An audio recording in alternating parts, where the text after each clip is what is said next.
my best to speak in the mic and have it to make it better. So I've read 10 books in December. I have a sticky note with all the statistics. So I read 9 fantasies and 1 romance. I've read in total 4,385 pages, and I gave the books a 2.5 star, a 3. I gave one 3.5, then I gave 6 books 4 stars, and I gave 1 book 4.5, and those are all my ratings.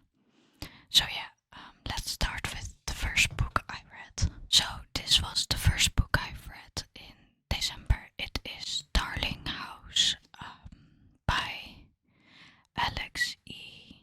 Harrow. I think that's how you say it. This is my Illumicrate edition of this book, and it is also my first Illumicrate box.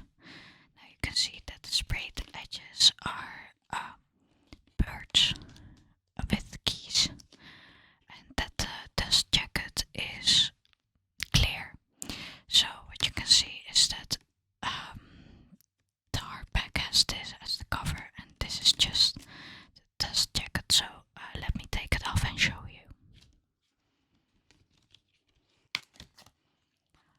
Oh, and these are the end pages.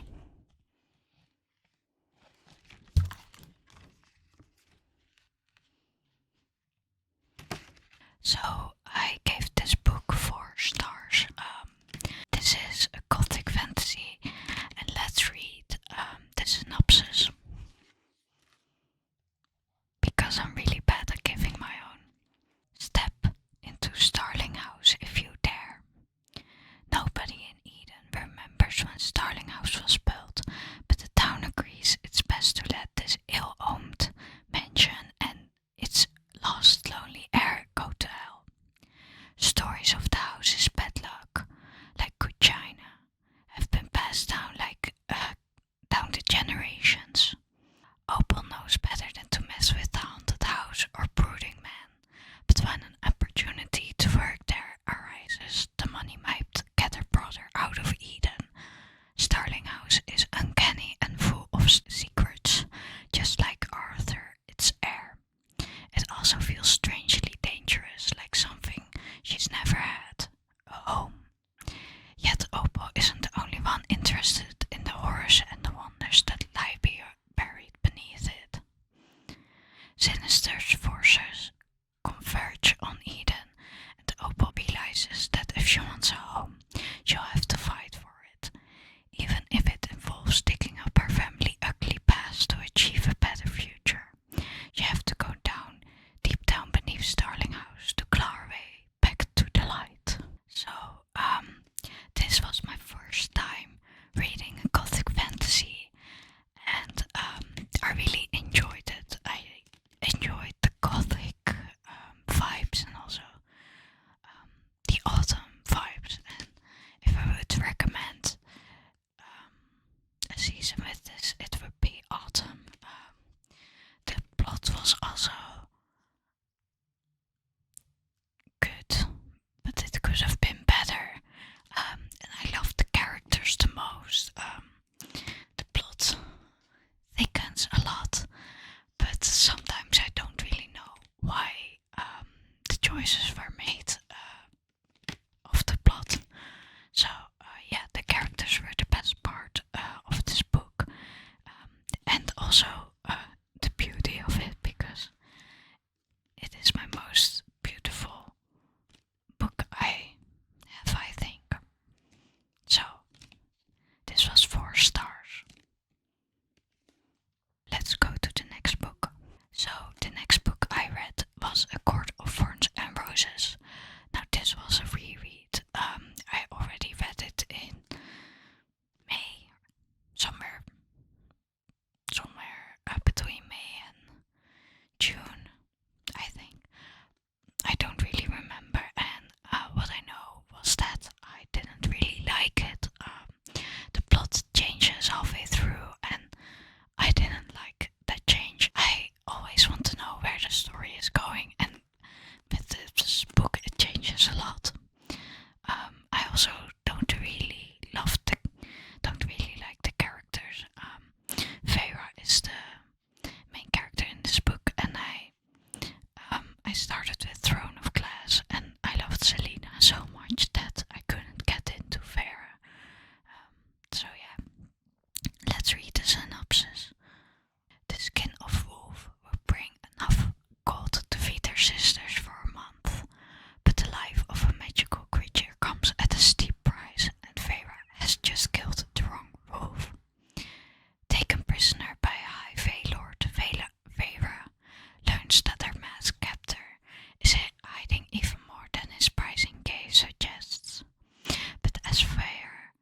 most out of the ones I've read.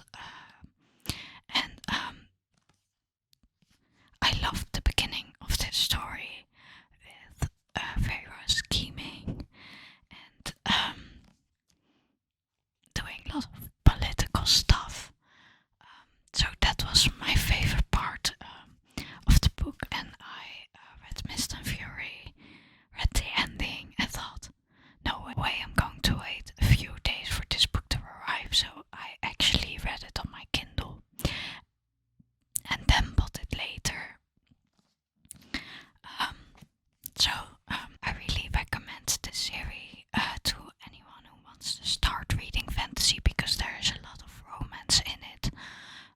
All these books, the same series, are really spicy. So if you don't like that, then I would suggest starting with Throne of Glass instead. But yeah, I really enjoyed it. Then I read the Assassin's Blade. Now, as I said, I have already read the Throne of Glass series, but I skipped this one. And I really regret it now. I want to reread the whole series, so I wanted to start with this one. And wow, the characters are amazing. And now I remember why I loved Throne of Glass so much. So let's read this synopsis. The twist of a knife, the birth of a legend. Selena Sartothian owes her reputation to Eroban Hemmel. I hope I say that right. He gave her a home at the Assassin's Guild and taught her the skills she needed to survive. Ohampin's enemies stretch far and wide, from Etherland's rooftops and its filthy dens to remote islands and hostile deserts. Selena is duty bound to hunt them down, but behind her assignments lies a dark truth that will seal her fate and cut her heart into forever.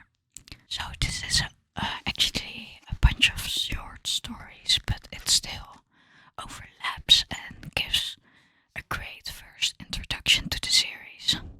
So if I would recommend any of these books, it will be this one, and I gave it 4.5 stars.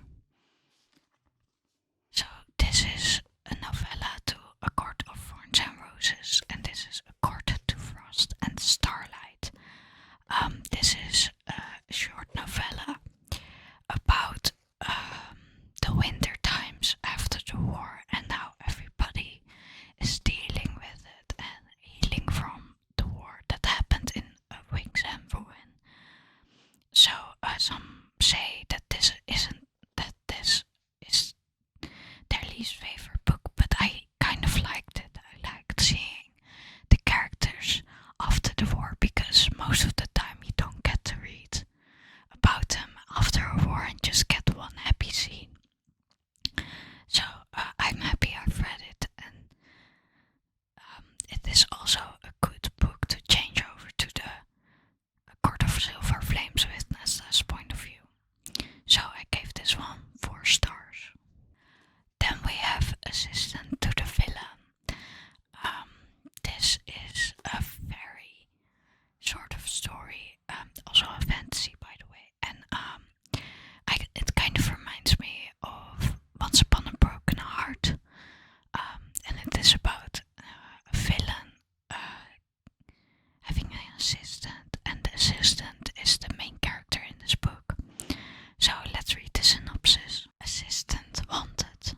Notorious high-ranking villain seeks loyal, level-headed assistant for unspecified office duties. Supporting staff for rendering mayhem and terror and other dark things in general. Discretion a must. Excellent benefits. With her ailing father and younger sister to support, Evie's age employment status isn't just important, it's vital. So when a mishap with Renaissance most infamous villain results in a job offer, naturally says yes. No job is perfect, of course, but even less so when you develop a teeny crush on your terrifying, temperamental and undeniable hot boss. Don't find evil so attractive, Eve.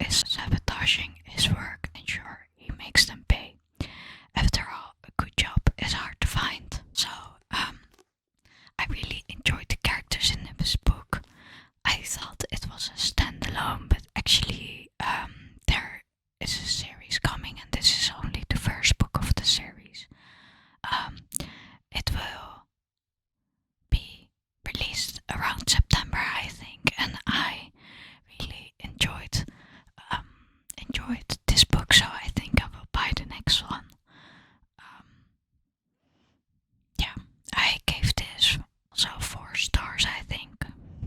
So then we have Throne of the Fallen. This is a sequel series to Kingdom of the Wicked. This is about another brother and one of the 7 princes of hell, and it is about envy.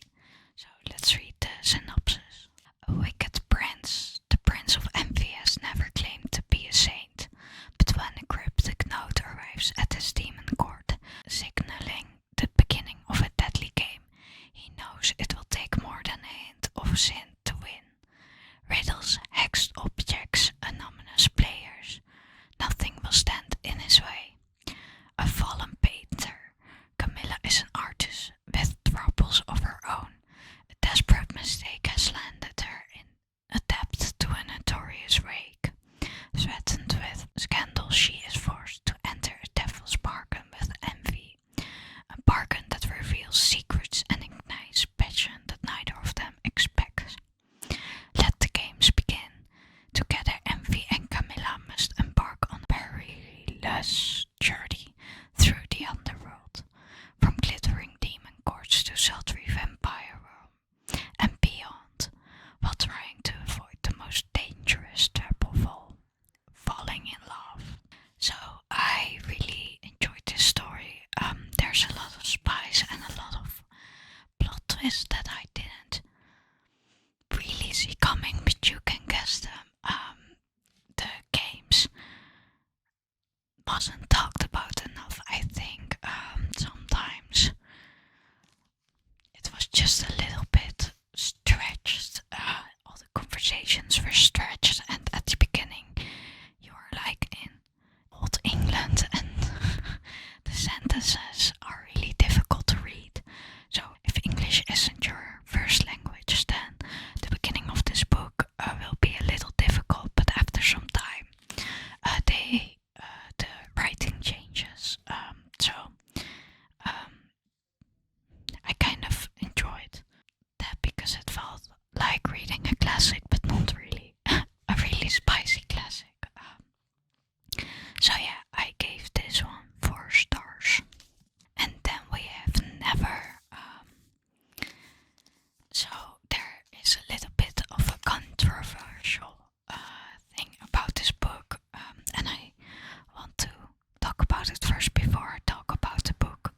This is a Peter Pan retelling, and there are slaves in this book that are called brownies, or want to be called brownies. Now I saw some creators of color saying that they don't mind this, but I want to say that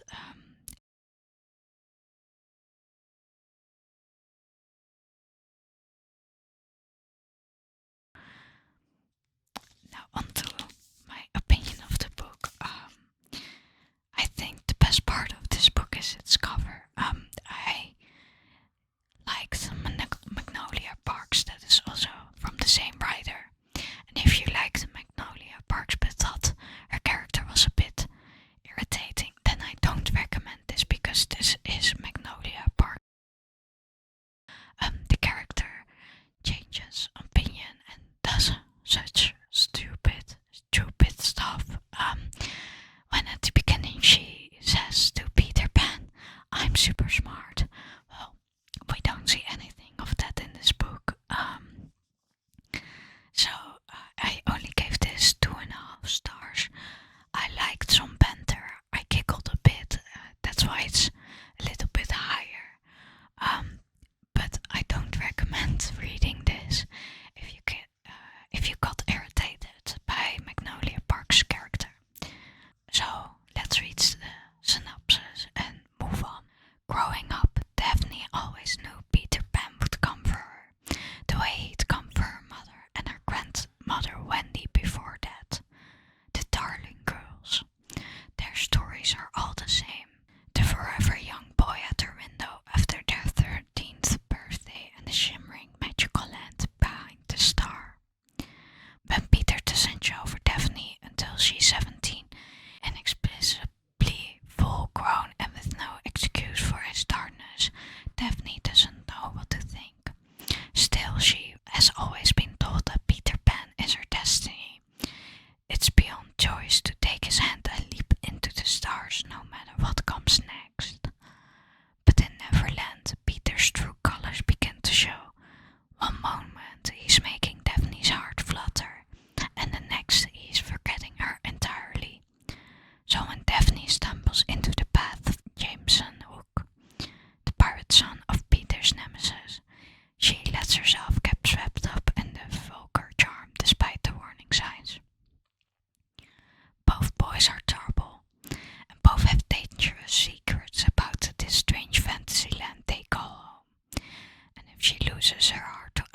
silver, sorry.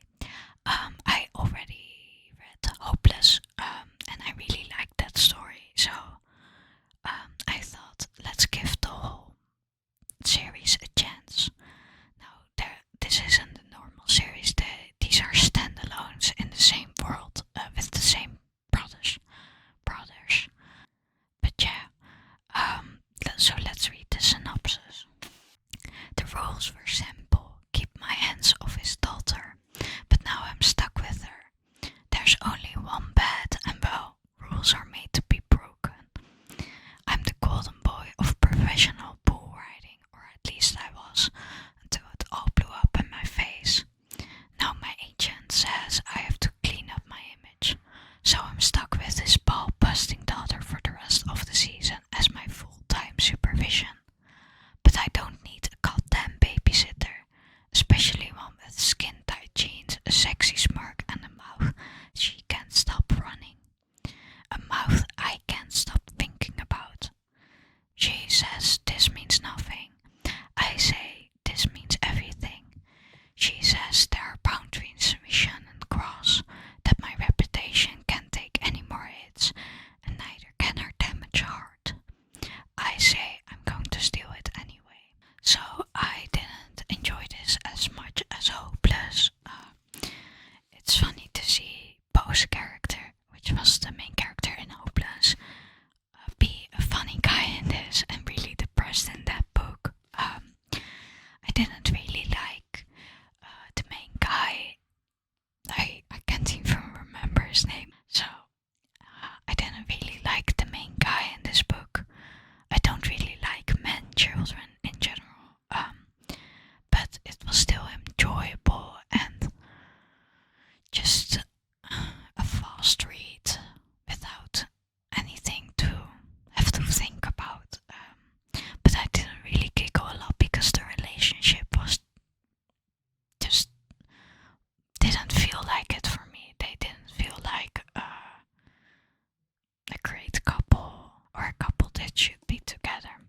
So yeah, I give this book 3 stars. So that was the last book